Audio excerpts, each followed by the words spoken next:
ببساطة كان نفسي أقول مساء الخير زي كل حلقة، لكن اللي بيتعمل في البلد دلوقتي واللي حصل النهاردة في اجتماع الدكتور علي السلمي نائب رئيس الوزراء المحترم مع الأحزاب لا يدل على خير ولا يطمئن أي شخص غيور على مصر وعلى مستقبل مصر. باختصار احنا بنستنسخ نموذج ثبت فشله في دول تانية وتسبب في دم كتير وكفاح طويل، وفي النهاية محدش برضو قدر يعلي كلمته على كلمة الشعب المصدر الوحيد للسلطات في كل مكان وزمان. علشان تعرفوا معنى الكلام ده ايه، خلوني اقول لكم بسرعة ايه اللي حصل. السادة ممثلو الأحزاب راحوا يقعدوا مع الدكتور علي السلمي المحترم علشان يناقشوا المبادئ الأساسية لدستور الدولة المصرية الحديثة في جو شاعري في دار الأوبرا. مستقبل مصر كان بيتناقش في جو احتفالي أسري ودود تحت شعار كلنا ايد واحدة يا بهجت. ماشي الحال. السادة أعضاء الأحزاب بيفتحوا الباب كده وداخلين برجليهم اليمين وبيسموا قوم ايه، يبصوا الواد يلاقوا الواد ابن نزاكة وابن سليم البدري قاعدين في الصف الأول. ايه يا جماعة اللي جاب الفلول دول هنا؟ قال لك لا، ما احنا كلنا مصريين ومصر فوق الجميع وداخلين على عيد وكل سنة وانتم طيبين. معايير الاختيار ايه؟ الله أعلم. الاجتماع كان فيه ناس كتير من أعضاء الحزب الوطني، ده حسب كلام الناس اللي دخلوا. طبعا قبل الشاي والجاتوه والحاجات الحلوة في ناس الجواب بان لهم من عنوانه وخدوا بعضهم وسلام عليكم، ما بني على باطل فهو باطل، كتر خيرهم. في ناس تانية بقى لسه ما جالهمش الضغط زيي، عصروا على نفسهم شوال ليمون وقعدوا وتوزعت عليهم الورقة دي. اهي اسمعوا بقى يا حضرات وخلوا بالكم، احنا جايبينها لكم من جوه من الكنترول، مش من الكنترول قوي يعني.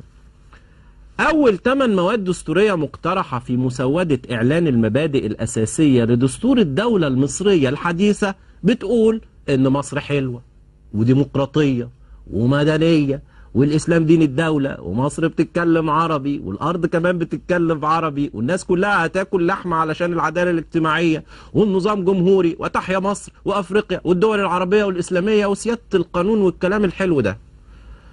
نسيبنا بقى من سيادة القانون وندخل على سيادة اللواء. المادة رقم 9. ركزوا معايا بقى يا جماعة. الدولة وحدها هي التي تنشئ القوات المسلحة. كويس. وهي ملك للشعب زي الفل، ومهمتها حماية الوطن وسلامة أراضيه وحماية الشرعية الدستورية، ولا يجوز لأي هيئة أو جماعة أو حزب إنشاء تشكيلات عسكرية أو شبه عسكرية. موافقين. خلوا بالكم بقى من الحتة دي. ويختص المجلس الأعلى للقوات المسلحة دون غيره. دون إيه؟ دون غيره بالنظر في كل ما يتعلق بالشؤون الخاصة بالقوات المسلحة ومناقشة بنود ميزانيتها على أن يتم إدراجها رقما واحدا في موازنة الدولة، كما يختص دون غيره بالموافقة على أي تشريع يتعلق بالقوات المسلحة قبل إصداره. ورئيس الجمهورية هو القائد الأعلى للقوات المسلحة، ووزير الدفاع هو القائد العام للقوات المسلحة، ويعلن رئيس الجمهورية الحرب بعد موافقة المجلس الأعلى للقوات المسلحة ومجلس الشعب. واحدة واحدة بقى. يعني إيه الكلام ده؟ أولا يعني السادة في المجلس العسكري، المجلس العسكري حر في جيشه وفي فلوسه، مفيش حد ليه كلمة عليه. الشعب هو السيد على نفسه مش على المجلس العسكري. الناس عايزين يصرفوا براحتهم ومحدش ليه حق لا يحاسبهم ولا يقول لهم صرفتوا كام ولا بتعملوا ايه ولا رحتوا فين ولا جيتوا منين، وهم مشكورين هيبقوا يحطوا لنا رقم 1 في ميزانية الدولة. مش كده وبس، دي القوانين اللي هي شغلة مجلس الشعب اللي بيمثل الأمة مش هتبقى شغلة مجلس الشعب. اللي عايز يعمل قوانين تخص الجيش يدخل الكلية الحربية ويترقى لرتبة عالية جدا وبعدين يبقى يشرع براحته. يعني المجلس العسكري لا هيتحاسب قانونيا ولا هيتحاسب ماديا ولا كأنه مؤسسة من مؤسسات الدولة. بالمناسبة اللي بيقول الكلام ده مش معناها ان هو ضد الجيش ولا معناها ان هو بيكره مصر، بالعكس اللي بيتحفظ على الكلام ده معناها ان هو بيحب مصر وبيحب جيش مصر وعايز الدولة ديت تبقى دولة بجد. بكل أسف في أحزاب مصرية وافقت على الكلام ده، وأغلبها من أحزاب ما قبل الثورة زي الوفد والتجمع إلى آخره. حزب التجمع اللي المفروض انه يساري وثوري وتقدم وافق على كده، وحزب النور اللي المفروض ان هو سلفي ويميني ومهادن ومتشدد رد على الوثيقة وقال اكتبوها بسكر عشان لما تبلوها وتشربوا ميتها تطلع حلو حسب كلام الدستور. طبعا في احزاب بتقول احنا وافقنا بس تحفظنا على المادة 9 وعلى طريقة اختيار بينما اتوزع ورق على السادة بيقول الاسم والصفة والهاتف، أوافق أو لا أوافق. يعني اللي وقع أو اللي بيقول أنا موافق ومتحفظ الأوبشن ده مش موجود. شفتوا كوميديا الأحزاب في مصر وصلت لفين؟ اسمعوا بقى الحتة دي كمان. فاكرين موضوع لجنة 100 اللي احنا متصورين ان البرلمان هيشكلها، وال100 دول هم اللي هيعملوا الدستور؟ ما طلعتش 100 من البرلمان وما طلعتش بتاعت البرلمان. البرلمان بمجلسيه الشعب والشورى هيطلع منهم كام؟ 90 95 85 80؟ لا، البرلمان شعب وشورى اللي احنا انتخبناهم او هننتخبهم هيطلع 20 واحد بس من ال100 دول. طب والباقي ال80 واحد دول بقى هيختاروهم من كافة أطياف المجتمع المصري، من قوى سياسية وحزبية ونقابية ومهنية ودينية.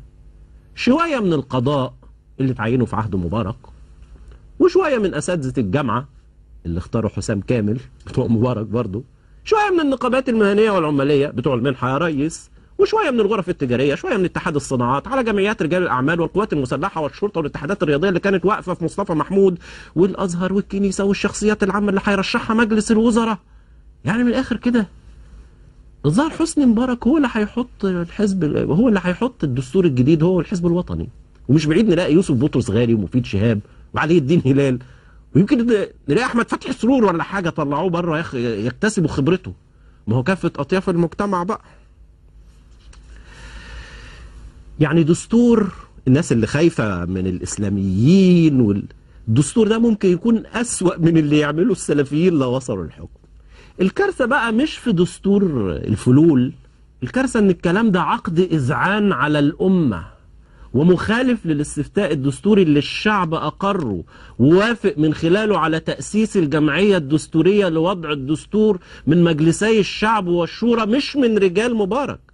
ده غير ان الكلام بيناقض نفسه اصلا لما يطلع يقول ان السيادة للشعب وحده، وبعدين يرجع يقول انه مفيش سيادة لا للشعب ولا المجلس الشعب ولا خلافه ولا الحاجة ابدا غير المجلس العسكري في كل ما يخص الجيش واهم ما يخص السياسة. يعني احنا منتظرين رئيس جمهورية سلطاته اقل من وزير دفاعه، ده اذا بقى وزير دفاعه وبقى ليه صلاحية انه يختار وزير الدفاع اصلا. ما هو الله اعلم في اطار الكلام ده ممكن القوانين اللي تتحط يبقى شكلها ايه. موقف الاحزاب بقى كان كالاتي: حزب الوسط اللي انسحب من الاجتماع رفض تماما هذا الكلام واصدر بيان قال فيه ان هذه النصوص تعبر عن تدخل واضح للمجلس العسكري في وضع الدستور والالتفاف على اراده الشعب المصري. حزب الحريه والعداله على لسان امينه العام في القاهره الدكتور محمد البلتاجي وصف الوثيقه بانها كرسي في القلوب. حزب النور السلفي وده ما حضرش برضه قال على الوثيقه بلوها واشربوا ميتها، كتر خيرهم، لان الرجوله مش بالانتماء السياسي ومش بالزعيق.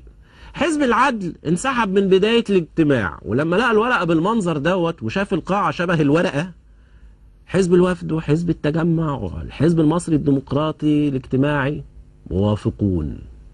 هما بس يعني ناس متحفظين على موضوع الفلوس ده. الكلام ده يا جماعه ملوش غير معنى واحد بس، وارجو ان انتوا تخلوا بالكم، لان الله اعلم البرنامج دوت هيستمر تاني ولا هنتحاكم عسكريا بتهمة التأثير على الروح المعنوية والكلام ده. الورقة دي لا هتوصلنا لانتخابات ولا لدولة مدنية ولا الدستور ولا الحرية أحزاب ولا المجالس نيابية قوية ولا لأي حياة سياسية معتدلة من أي نوع. الورقة دي مستحيل توصلنا لأي حتة تاني غير ميدان التحرير، عشان نبقى عارفين بوضوح من البداية مين اللي هيولع في البلد.